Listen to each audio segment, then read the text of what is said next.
Je pense que n'importe quel commercial ou entrepreneur qui lance son business sera d'accord avec ça. Créer et remonter les contacts un à un sur son CRM, c'est un enfer sans nom. Justement, aujourd'hui, ça, c'est fini. Je vais vous montrer une petite technique, vous allez voir, qui est super sympa, qui va vous permettre d'automatiser la remontée d'un contact ou d'un lead directement sur votre CRM.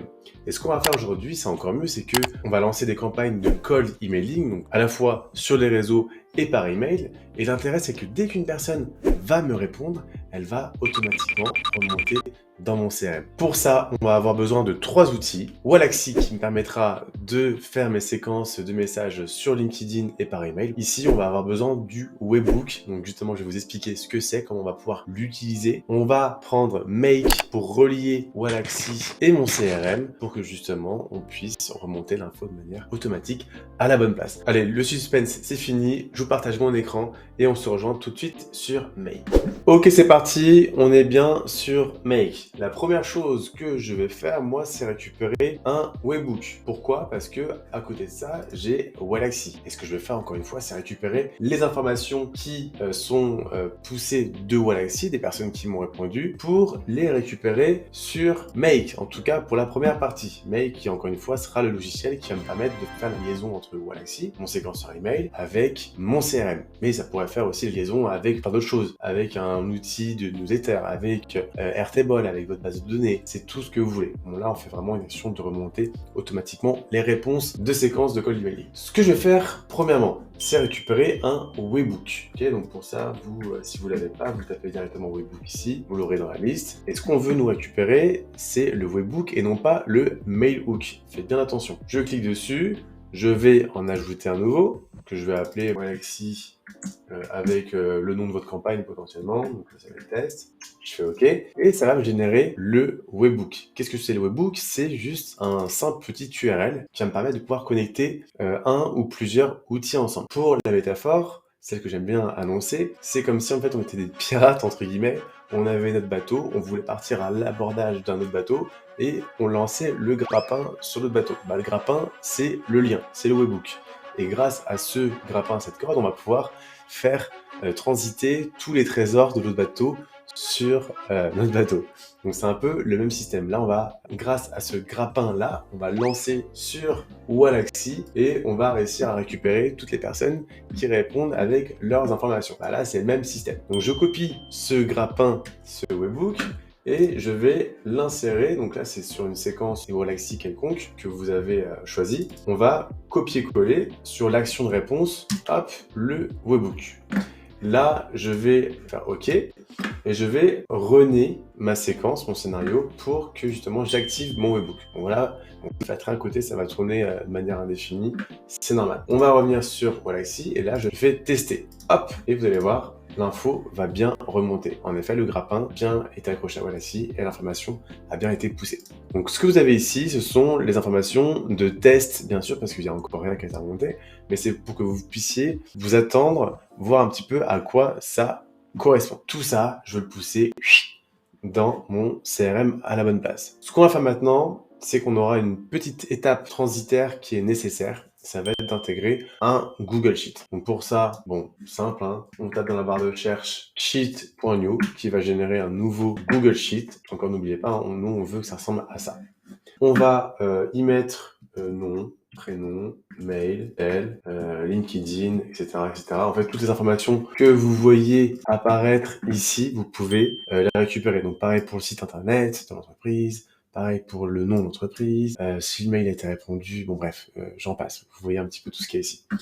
Vous pouvez reprendre toutes ces choses-là ici et les réintégrer dans ce qu'on appelle les headers de votre Google Sheet. Les headers, c'est les cellules du haut qui vont permettre aux autres logiciels de comprendre dans quelle colonne on va positionner notre future valeur. La valeur, encore une fois, qui est le prénom, Antoine, Michel, Denise, tout ce que vous voulez. Maintenant que ça c'est fait, on va reprendre les valeurs qui ont été ressorties et on va les pousser dans notre Google Sheet. Alors ce qu'on va faire ici, c'est que on va ajouter Google Sheet. Encore une fois, vous avez simplement à taper dans la barre de recherche Google Sheet pour y accéder. Ce qu'on va vouloir faire, c'est ajouter une nouvelle ligne à chaque fois que j'ai une nouvelle réponse. Donc on fait add euro, ok? Maintenant, je me connecte au bon compte. Alors j'en ai beaucoup. On va prendre celui-là sur lequel je me suis connecté. Derrière, on va choisir la feuille qu'on vient de créer. Donc là, c'était test webbook. On va récupérer la feuille numéro 1 qui était dessus. Et dedans, vous avez vu, on va bien retrouver ce qu'on appelle les headers. Donc si on n'avait pas mis ça, on se retrouverait finalement avec toutes les colonnes à l'infini avec l'alphabet. Donc clairement pour se repérer, c'est pas terrible. Donc là, ça va bien récupérer ça. Et dedans, je clique, hein, vous voyez, ça apparaît tout seul. J'ai plus qu'à glisser les bonnes valeurs aux bons endroits. Donc finalement ici, techniquement, il n'y a rien de très compliqué.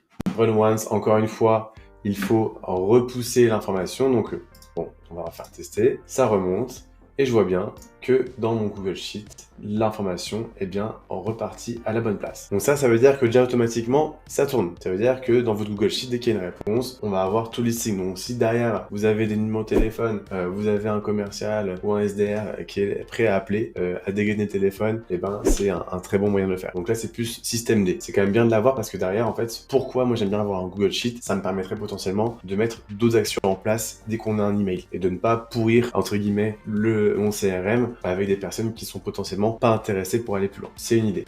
Maintenant, ce que je vais faire, c'est ajouter cette information dans mon CRM. Donc, je pourrais encore mettre ça sur HubSpot, par exemple, très bien connecté, sur Salesforce, ce que vous voulez. Mais moi, mon petit préféré, c'est Pipedrive. Première chose que je vais faire, c'est pas créer un deal, mais c'est créer un contact. Pourquoi? Parce que un contact, on peut avoir plusieurs affaires avec un contact. Et si je crée directement un deal, il ne sera pas associé à un contact pour potentiellement faire une vente ultérieure avec lui. Bon, c'est un peu technique, je sais bien, mais ce qu'il faut retenir, créer d'abord un contact et ensuite associez-y une affaire ou un deal. Je vais vous montrer.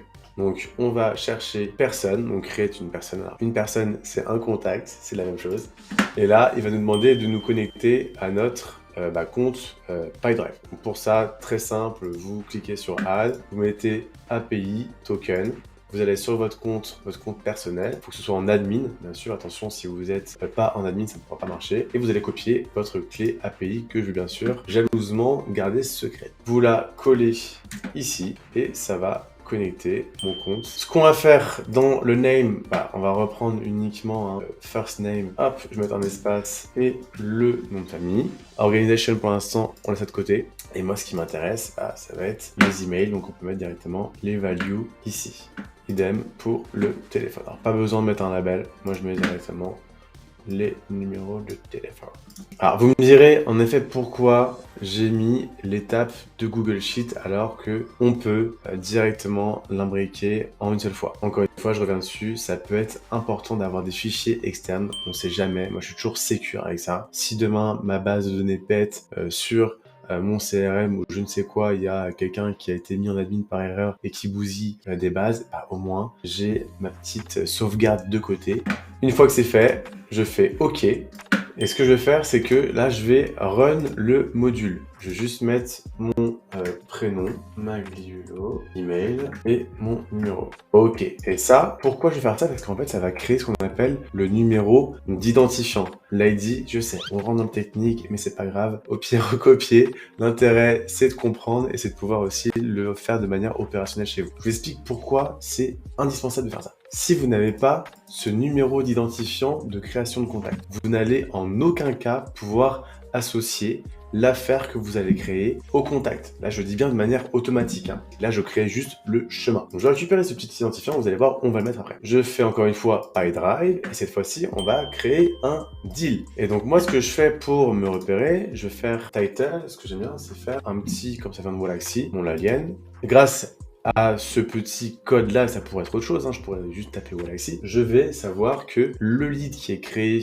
et le contact qui est créé provient de ma campagne Walaxy. Donc ça me permet aussi de me repérer dans l'ensemble des deals que je pourrais avoir sur mon CRM. Hop, je mets pareil le nom, prénom, je pourrais mettre aussi l'entreprise, ça se fait automatiquement. Value, currency, pour l'instant, on s'en fiche. Et moi, c'est ça qui m'intéresse. La personne, je vais mettre et je vais insérer la personne ID.